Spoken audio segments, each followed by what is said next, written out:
kita sediakan hati kita untuk menerima firman Tuhan pagi hari ini, saudara. Mari Bapak, biar pagi ini kami dipersiapkan wadah kami, bejana kami, cawan kami, untuk kami boleh menerima sebagian dari firman-Mu. Biar apa yang akan kami dengarkan, kami terima, boleh menjadi rema yang hidup bagi setiap kami, Tuhan. Terima kasih Bapak.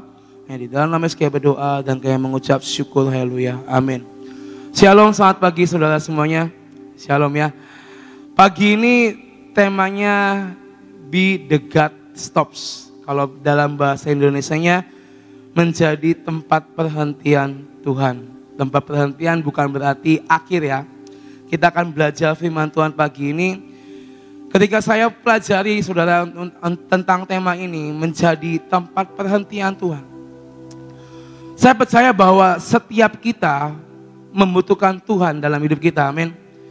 Tadi di awal kita menyanyikan, kau di dalamku dan ku di dalammu, tak dapat ku hidup di luar kasih-Mu. Itulah real yang kita harus miliki dalam hidup kita.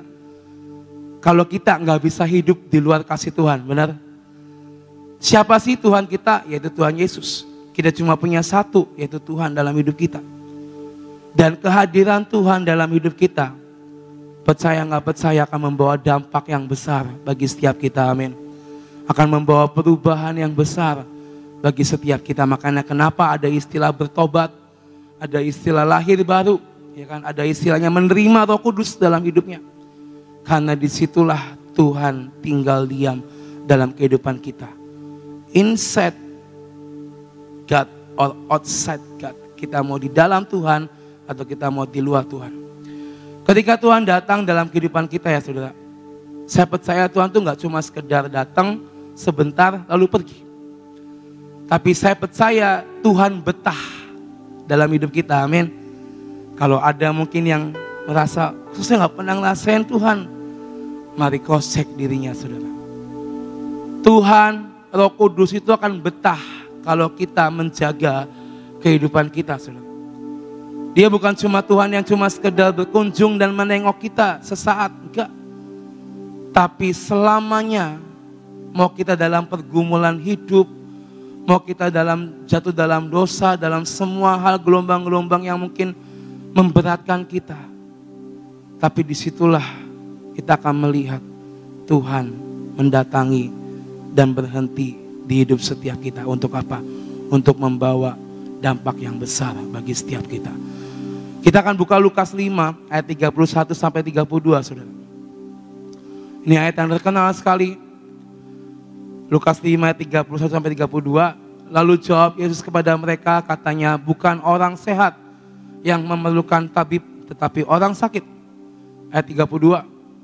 Aku datang, Tuhan datang bukan untuk memanggil orang benar, tetapi orang berdosa supaya mereka bertobat.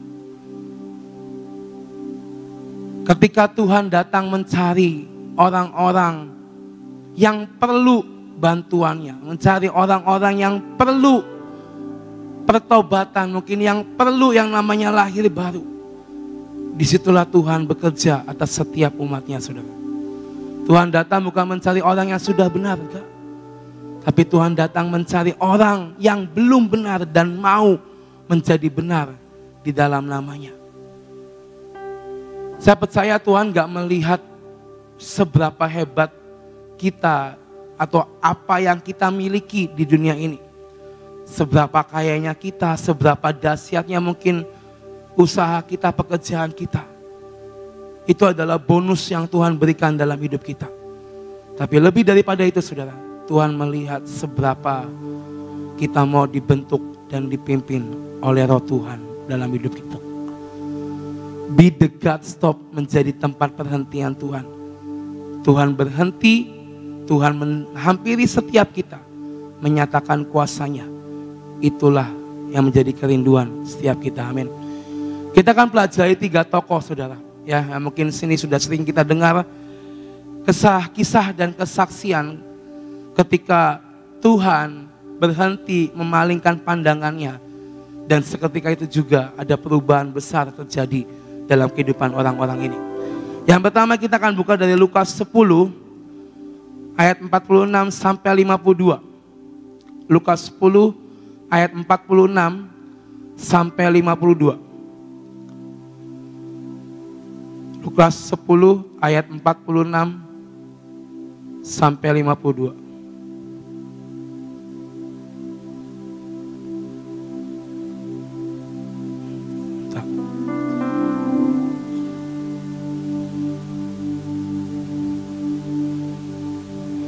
Enggak deh, sorry.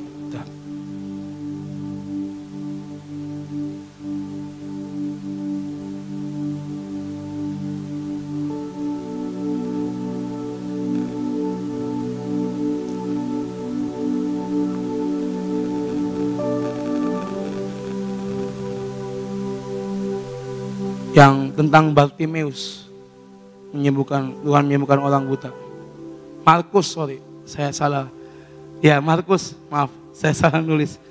Markus 10 ayat 46 sampai 52, Saudara. Maaf ya. Markus 10. Nah, lalu tibalah Yesus dan murid-muridnya di Yeriko.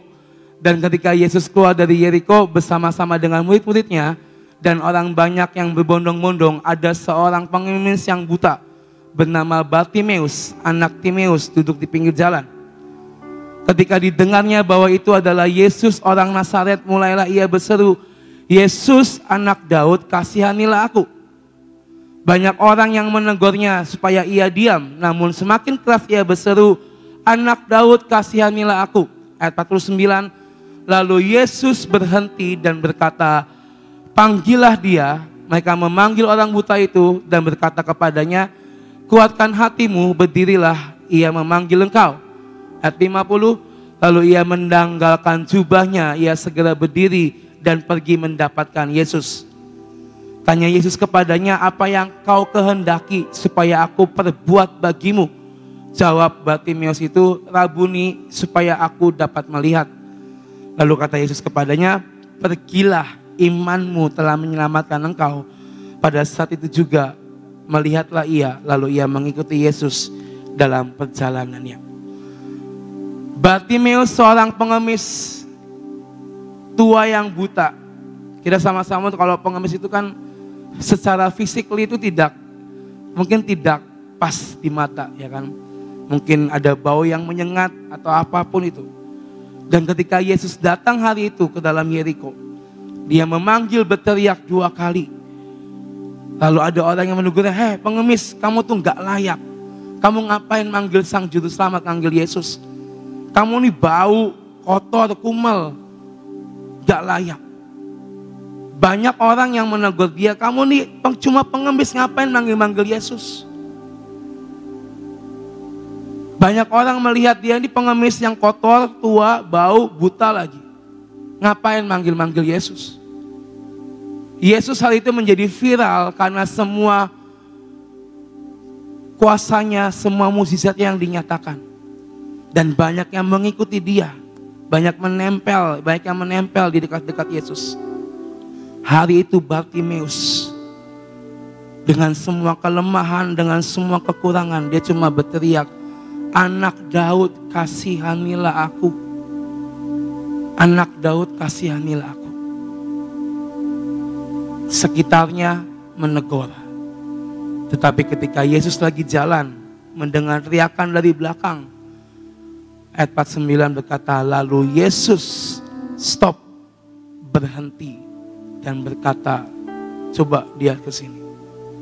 Dan kita sama-sama tahu, dia disembuhkan oleh Yesus. Ketika kita menjadi tempat perhentian Yesus, kita menjadi fokus pandangan Yesus pada diri kita. Saya percaya Tuhan akan mengubahkan suatu hal yang besar dalam hidup kita, saudara. Bartimeus, sang pengemis tua dan buta, bisa memalingkan langkah Yesus yang sedang berjalan. Dia mendengar, "Anak Daud, kasihanilah aku. Anak Daud, kasihanilah aku." Lalu banyak orang, berisik, ya kan? Jangan teriak-teriak gitu. Tetapi Yesus akhirnya berhenti dan memalingkan pandangan padanya. Dia berhenti, dia bercakap-cakap, berbincang Dan dia berkata, apa yang bisa aku perbuat bagimu?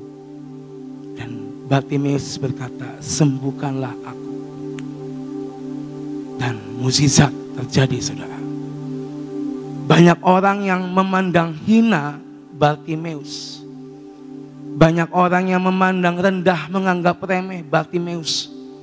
Tetapi Yesus, tadi saya katakan, Yesus nggak melihat apa yang kita miliki, apa yang kita hebati di dunia ini, enggak. Tapi Yesus melihat kerinduan di hati setiap kita, saudara. Kerinduan Bartimeus, pengen sembuh, pengen bisa ngelihat. Cuma itu, gak minta hal-hal yang lain. Dia cuma minta disembuhkan supaya dia bisa ngelihat, udah. Gak minta harta, gak minta kekayaan, gak. Cuma minta sembuh. Dan Tuhan mengabulkan doanya. Tuhan berhenti memalingkan pandangannya kepada Bartimeus. Dan seketika itu mukjizat terjadi. Dia mengikut Yesus hari itu. Hari-hari ini, saudara. Tadi saya katakan, jangan biarkan Tuhan itu cuma datang sejenak lalu pergi karena gak betah di hidup kita. Tapi biarkan Tuhan dan Roh Kudusnya tetap ada di dalam hati setiap kita, saudara. Lalu ada yang namanya Zakheus, saudara. Kita sama-sama tahu dia adalah pemungut cukai, ya, dibenci oleh banyak orang. Dia pokoknya tidak banyak orang yang suka sama dia. Lukas 19 ayat 5 sampai 10. Lukas 19 ayat 5 sampai 10. Ketika Yesus sampai ke tempat itu, ia melihat ke atas berkata, "Hei Zakheus, segeralah turun. Aku harus menumpang di rumahmu." Lalu Zakheus segera turun dan menerima Yesus dengan sukacita. Tetapi semua orang yang melihat bersungut-sungut. Katanya, ia menumpang di rumah orang berdosa. Tetapi Zakheus berdiri dan berkata kepada Tuhan, "Tuhan, setengah dari milikku akan kuberikan kepada orang miskin, dan sekiranya ada sesuatu yang kuperas dari seseorang akan kukembalikan 4 kali lipat." Kata Yesus kepadanya, "Hari ini telah terjadi keselamatan kepada rumah ini, kepada Zakheus, karena orang ini pun anak Abraham, sebab Anak Manusia datang mencari dan menyelamatkan yang hilang." Pemungut cukai pada masa itu menjadi musuh nomor 1 bagi rakyat hari itu. Dibenci, ya kan, dihujat karena mengambil hak yang melebihi batas yang ditentukan. Zakheus cuma manjat pohon, cuma nengok doang, mau lihat mukanya Tuhan tuh kayak apa, saudara. Gak seperti Bartimeus yang teriak, "Anak Daud, anak Daud." Gak. Zakheus karena dia pendek, dia manjat pohon, cuma mau ngeliat. Tapi Tuhan akhirnya apa? Berhenti dan berkata, "Zakheus, turun. Zakheus, turunlah. Aku mau menumpang di rumahmu. Aku mau istirahat di rumahmu." Dan sekali lagi, orang di sekitarnya melihat dan bersungut-sungut. Dunia melihat dan bersungut-sungut, ngapain tuh Yesus di rumah orang berdosa? Ngapain dia minum makan di rumah orang berdosa? Dia tuh musuh nomor 1. Ngapain menumpang di situ? Tetapi firman-Nya tadi berkata, Yesus datang bukan mencari orang yang benar. Dia mencari orang yang mau dibenarkan. Dia mau mencari orang dan mau menyelamatkan yang mau diselamatkan. Dan akhirnya ketika Yesus berhenti di dalam rumah Zakheus, semuanya berubah seketika. Tempat perhentian Yesus ada di rumah Zakheus hari itu. Dan yang terjadi semuanya seketika berubah, saudara. Hari-hari ini kita mungkin sering ngomong, "Tuhan, aku mau hidupku diubahkan. Tuhan, aku mau, Tuhan, hidupku mengalami pemulihan." Tapi sudahkah Ada kerinduan yang besar di sini. Waktu Selasa lalu Bevis ngomong bukan cuma fall in love, tapi stay in love with God. Orang jatuh cinta itu berjuta rasanya, saudara ya. Benar ya? Tapi after that, setelah jatuh cinta itu apa? Banyak saya jumpai dalam kehidupan anak-anak muda ya saudara. Suka sama si A, si B, si C. Ngejar sedemikian rupa. Mencari tahu kesukaannya apa. Akhirnya jadian gak lama berubah total. Saya pernah diceritain, curhatin sama satu anak youth. Dia bilang, kok saya bosen sama cewek saya. Kenapa bosen? Saya bilang, kamu waktu itu ngejarnya gila-gilaan, saya bilang. Sampai istilahnya hampir mengorbankan segala yang kamu punya, saya bilang gitu kan. Iya kok, saya nggak tahu ya kenapa ketika saya udah jadian, kayak udah aja gitu, kayak biasa aja kok. Kayak nggak ada gregetnya, dia bilang. Ya gregetnya itu seperti apa? Saya bilang, kamu kan tahu kalian berdua ada di dalam Tuhan. Saya bilang, cari gregetnya sama Tuhan, saya bilang.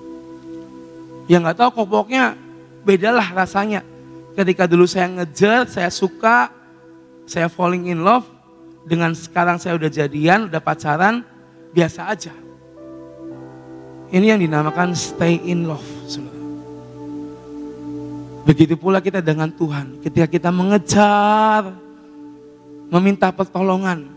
Dan ketika Tuhan memberikan dalam hidup kita, kita mendapatkan pertolongan. Apakah kita mau tetap stay in love bersama dengan Tuhan? Melakukan hal yang sama seperti kita mengharapkan sesuatu dari Tuhan. Dan ketika kita sudah mendapatkan, apakah kita tetap punya sikap dan perilaku yang sama di hadapan Tuhan? Hari-hari ini, mari biar Tuhan betah tinggal dalam hidup kita. Stay in love with God, saudara. Karena yang bisa memuaskan kita itu cuma kasihnya Tuhan, bukan dari manusia. Manusia cuma sementara, bisa mengasihi, bisa juga bikin sakit hati. Benar? Kalau itu dari Tuhan, saya percaya Tuhan gak pernah memberikan sakit hati pada kita. Amin. Yang ketiga, yang terakhir saudara. Kita belajar dari Matius 9. Matius 9 ayat 20 sampai 22. Pada waktu itu seorang perempuan yang sudah 12 tahun lamanya menderita pendarahan maju mendekati Yesus dari belakang dan menjamah jumbai jubahnya. Karena katanya dalam hatinya, asal ku jamah saja jubahnya, aku akan sembuh. Ayat 22, tetapi Yesus berpaling, menengok dan memandang dia serta berkata, teguhkanlah hatimu hai anakku, imanmu telah menyelamatkan engkau. Maka sejak itu saat itu sembuhlah perempuan itu. Wanita pendarahan 12 tahun. Pada masa itu, kalau ada seorang wanita yang mengalami akan pendarahan 12 tahun, itu dianggap najis, jijik dan hina oleh orang-orang sekitar. Saat itu ketika ada seorang wanita yang mengalami sakit ini, semua orang memandang jijik, najis dan hina. Gak ada yang mau mendekati dia. Gak ada yang membantu untuk menyembuhkan. Karena merasa jijik. Dunia melihat dia jijik, hina, dan gak penting. Tapi sekali lagi ketika Yesus berjalan dan wanita ini punya kerinduan, asal aku jamah aja ujungnya, ujung jumbai jubahnya, aku percaya aku sembuh. Dia gak berteriak, Yesus, Yesus. Gak seperti Bartimeus. Dia cuma merangkak di tengah kerumunan orang, memegang. Dan akhirnya apa? Yesus berhenti dan berpaling. Dan dia berkata, teguhkan hatimu nak, imanmu telah menyelamatkan engkau. Sekali lagi, Yesus berhenti, berpaling, mukjizat terjadi dalam kehidupan wanita ini. Dari 3 hal ini saudara, kita pelajari bahwa ketika Yesus memalingkan pandangannya kepada kita. Dan mungkin Yesus memanggil nama kita. Hai Koheri, gitu kan. Ya kok. Amin ya kok. Terjadi keselamatan, terjadi mukjizat atas hidupmu. Ya kan? Amin. Siapa yang mau saudara? Semua pasti mau, pasti. Tetapi pertanyaannya, di sini adakah kerinduan dan percaya itu kepada Tuhan? Banyak orang jatuh ketika badai datang, menjadi bertanya-tanya di mana Yesus. Banyak orang jatuh ketika banyak problem datang, mana jawabannya, mana pertolongannya. Tetapi 3 tokoh ini punya yang namanya iman dan percaya. Dan ketika Yesus berhenti berpaling, seketika itu semuanya berubah. Hari ini, sudahkah Tuhan datang dan berhenti dalam hidup kita, memanggil nama kita dan mengadakan mukjizatnya dalam hidup kita, saudara? Saya percaya ini 3 kesaksian ini juga berlaku buat kita semua, amin. Karena mukjizat itu sama dahulu, sekarang, dan sampai selamanya. Dan biar pada hari-hari ini, saudara, biar Tuhan tuh betah berhenti di hidup setiap kita. Kita jadi tempat perhentiannya Tuhan sejenak untuk mengadakan mukjizatnya dalam hidup kita. Kalau ditanya, pengen gak mukjizat? Semua pasti akan angkat tangan, saya perlu mukjizat. Tapi sudahkah ini dipersiapkan untuk menyambut Tuhan kita? Jangan sampai Tuhan hanya cuma sekedar datang dan gak betah. Karena banyak sekali hal-hal yang menodai. Even Tuhan mencari orang-orang yang mau diselamatkan. Tapi kita pun harus mau. Jangan kita menjadi orang yang cuek dan acuh. Sudah dengar firman Tuhan, tapi kita nggak mau. Tuhan akan mencari orang yang mau, saudara. Orang yang pengen, yang mengejar. Dan pagi ini, be the God stop and stay in love with God. Saya percaya Tuhan akan bawa dampak yang besar buat setiap kita, amin. Hari ini, mari saudara, cross check hidup kita, hati kita. Biarkan Tuhan tinggal betah di hidup kita. Jangan sampai cuma sesaat, tapi sampai Tuhan datang yang kedua kali, Dia tetap ada di dalam kita, amin. Tuhan berkati kita semua, saudara. Saudara, hari ini saya mau tambahin sedikit dari apa yang disampaikan oleh Bom tadi, ya. Stabil itu tidak mudah. Kan dikatakan tadi, kerinduan yang stabil itu tidak semudah kata-kata. Tapi kerinduan yang terus menerus tiap hari bertambah, kita akan mendapatkan sesuatu lebih daripada apa yang kita rindukan. Contoh, tiga orang tadi ya. Yang pertama kan Bartolomeus, terus yang kedua Sakius, yang ketiga perempuan itu kan tadi ceritanya begitu kan. Nah, kita lihat kerinduan Bartolomeus itu kerinduan sampai dia teriak-teriak, Yesus, Yesus. Ya. Sakius kerinduannya cuma pengen lihat. Tapi kerinduannya itu stabil, terus menerus. Gak ada habis-habisnya. Bukan sekedar bisa melihat, tapi dia mendapatkan lebih dari itu. Di mana Tuhan Yesus mau tinggal di rumahnya. Wanita ini sudah gak punya pengharapan. Tapi kerinduannya itu tidak menghalangi semua yang ada di hadapannya. Ya. Orang mencemooh dia, nggak peduli. Ya.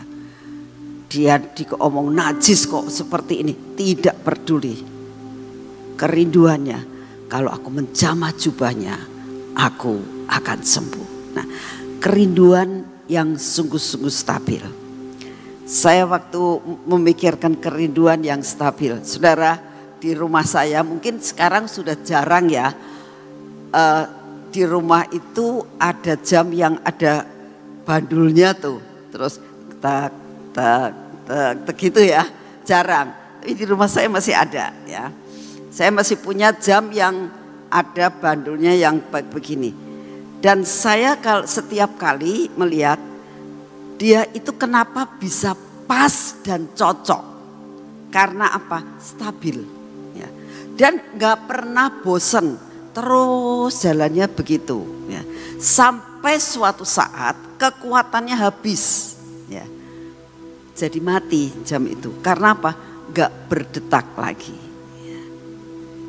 Habis kekuatannya. Nah, saat yang sudah habis saya bilang, wah ini perlu di-charge lagi. Ya. Jadi saya mulai charge lagi. Ya. Karena yang di tempat saya itu perlu ditarik saudara. Ya, bandulnya tuh perlu ditarik sampai akhirnya ke atas lagi sampai pol. Nah, lalu dia mulai saya goyangkan, begitu kekuatannya kembali, begitu dia itu di-charge kembali, terus apa yang terjadi? Ini begitu digoyang sedikit, dia mulai stabil. Terus menerus melakukan kewajibannya, tidak berhenti-berhenti. Saudara, yuk kita sebagai anak-anak Tuhan punya kerinduan, ya, punya kerinduan untuk benar-benar ngejar sungguh-sungguh.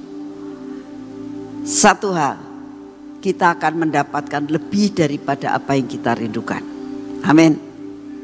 Yang kedua, ya, selama kita itu jangan sampai kekuatan kita habis baru di-charge.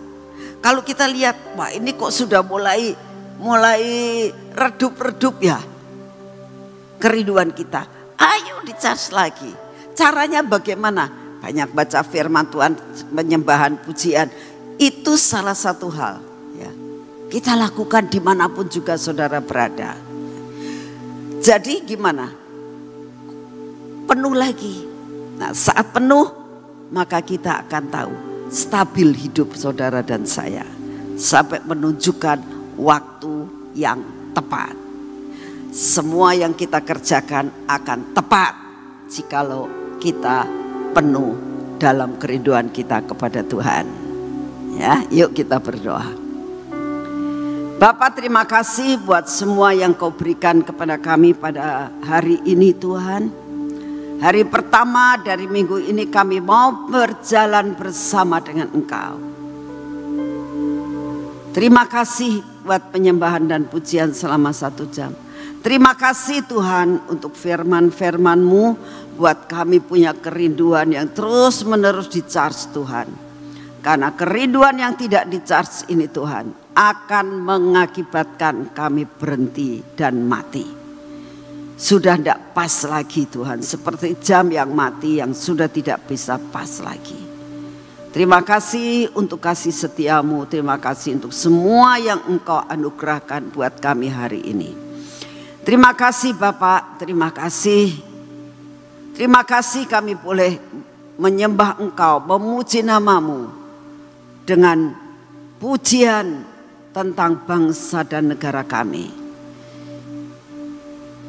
Terima kasih Tuhan untuk semua kesempatan yang Kau berikan. Tetap ingat akan bangsa kami. Tuhan, tetap ingat akan negara kami. Tuhan, tetap ingat akan Indonesia.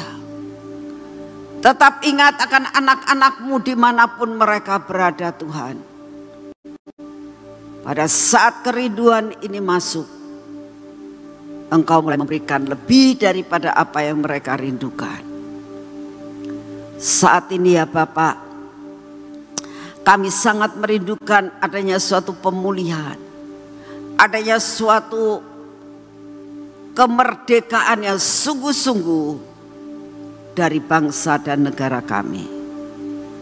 Engkau ya yang akan memberikan ketentraman, damai sejahtera-Mu buat bangsa dan negara kami. Di dalam menjelang pemilu ini Tuhan, Engkau terus taburkan roh damai sejahtera. Bapak, kami datang di hadapan-Mu saat ini Tuhan. Kami minta kendali yang daripada-Mu tentang keadaan cuaca.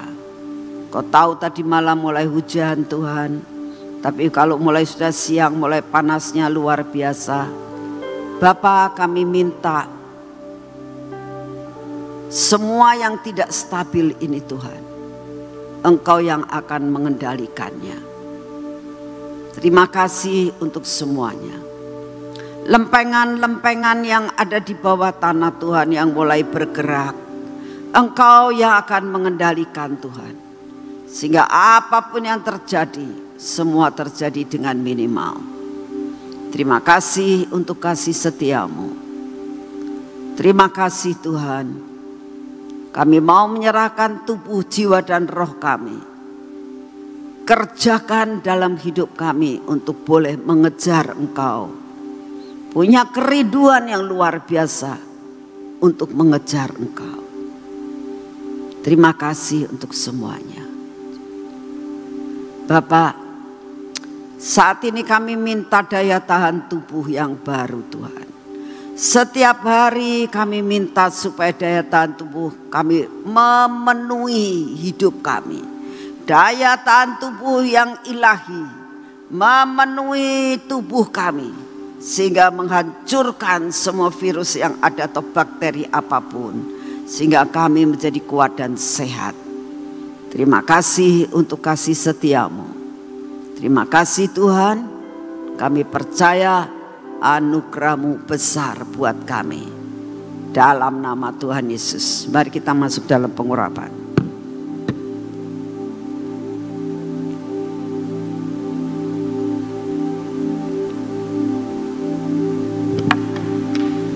Dalam nama Tuhan Yesus, biarlah sepanjang hari ini Tuhan, pengurapan yang berasal daripada-Mu turun atas kami, atas mata kami, atas telinga kami Tuhan, atas bibir, mulut kami dan hati kami. Pegang hidup kami Tuhan, untuk tetap menjadi alat-Mu yang berkenan di hati-Mu. Engkau lepaskan kami dari semua keterbatasan kami. Engkau lepaskan kami daripada segala yang menjadi penghalang pengikutan kami kepadamu. Lepaskan kami daripada kemalasan Tuhan. Terima kasih untuk semuanya. Engkau berkati tangan kami yang kami akan pakai untuk bekerja hari ini. Engkau berkati kaki kami yang akan kami pakai untuk berjalan hari ini. Biarlah Engkau yang memimpin supaya kaki kami jangan tersandung Tuhan. Dalam perkara apapun, biar perjalanan kami hari ini adalah perjalanan yang berhasil. Tangan kami Tuhan, kami akan pakai untuk bekerja, melakukan segala sesuatu yang harus kami lakukan sebagai kewajiban kami. Kami minta anugerah-Mu, pimpinan-Mu Tuhan, pengurapan-Mu Tuhan. Sehingga apa yang kami kerjakan tidak ada yang gagal. Kami akan melakukan bersama dengan Engkau. Dan apa yang kami kerjakan bersama dengan Engkau selalu menghasilkan perkara yang sangat baik. Kami siap menerima berkat-Mu hari ini. Tidak ada yang kececer. Semua kami terima dengan utuh. Di dalam nama Tuhan Yesus. Amin. Selamat pagi, Tuhan berkati saudara semuanya.